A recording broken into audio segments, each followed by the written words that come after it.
Water proofing must. అది ఎలా చేయాలో చెప్పబోతున్నాను. చిప్పింగ్ మెషిన్ తీసుకొని బాత్రూమ్స్ కానీ బాల్కనీస్ కానీ ఎక్కడైనా మొత్తం చిప్ చేసుకొని ఇట్లా బ్లోయర్తో ఎంటైర్గా క్లీన్ చేసుకోవాలి. వితౌట్ ఎనీ డెబ్రిస్ ఉండాలన్నమాట. అంతకుముందు ఎస్ఆర్బి ఇన్ఫ్రా డెవలపర్స్, మీరు హైదరాబాద్లో ఇల్లు కట్టించుకోవాలనుకుంటే మమ్మల్ని సంప్రదించండి. సో ఫాస్ట్ రాక్లో ఇలా కెమికల్ కలుపుకొని మీరు ఎంటైర్గా 1 feet హైట్ వరకు ఫాస్ట్ రాక్ కెమికల్తో ఎంటైర్గా చేసుకోవాలన్నమాట. దాని తర్వాత second coat of waterproofing start అవుతుంది. చూశారు కదా, ఈ సెకండ్ ఫినిష్ వాటర్ ప్రూఫింగ్ చేయాలంటే కళాయిలో డాక్టర్ ఫిక్సిట్ కెమికల్ కలుపుకొని ఇలా నీట్ ఫినిషింగ్ చేసుకోవాలన్నమాట. ఇలా చేసుకున్న తర్వాత ఏం చేయాలంటే పాండ్ టెస్ట్ అంటారు, అంటే మొత్తం నీళ్ళు నింపేయాలన్నమాట. ఫర్ అట్లీస్ట్ 7 to 14 days నింపేస్తే ఎటువంటి సీపేజెస్ ఉన్నా లీకేజెస్ ఉన్నా మనకు కనపడిపోతాయి.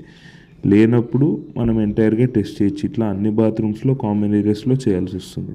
Thank you.